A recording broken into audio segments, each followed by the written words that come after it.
Good morning mga kamigs.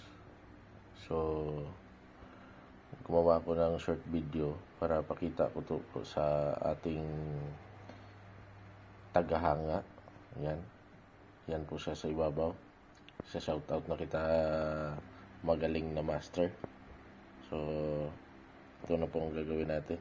May kikiluhin lang ako. Ito po siya. Yan.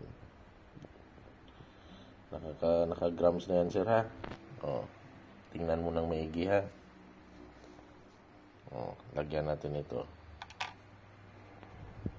2 grams, di ba, sir? O, ngayon, ito na, o. Yung sabi mong tingkara ko, hook pa lang, 1 gram na. O, ilan?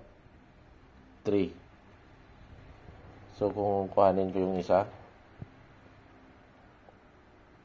1.5, di ba?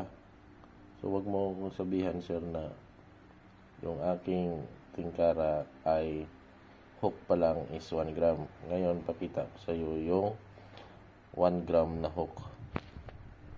Yan, sir, ulit, sir, ha? So, pakita ko sa iyo kung gaano kalaki yung 1 gram na sinasabi mo. Yan, o.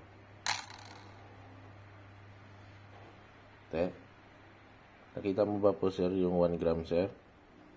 Na hook, kung gaano siya kalaki. Yan, ganyan siya kalaki po, sir. So, salamat po ng marami sa pag-comment. Kahit pa paano, napaliwanag ko rin sa inyo. Salamat ng marami po.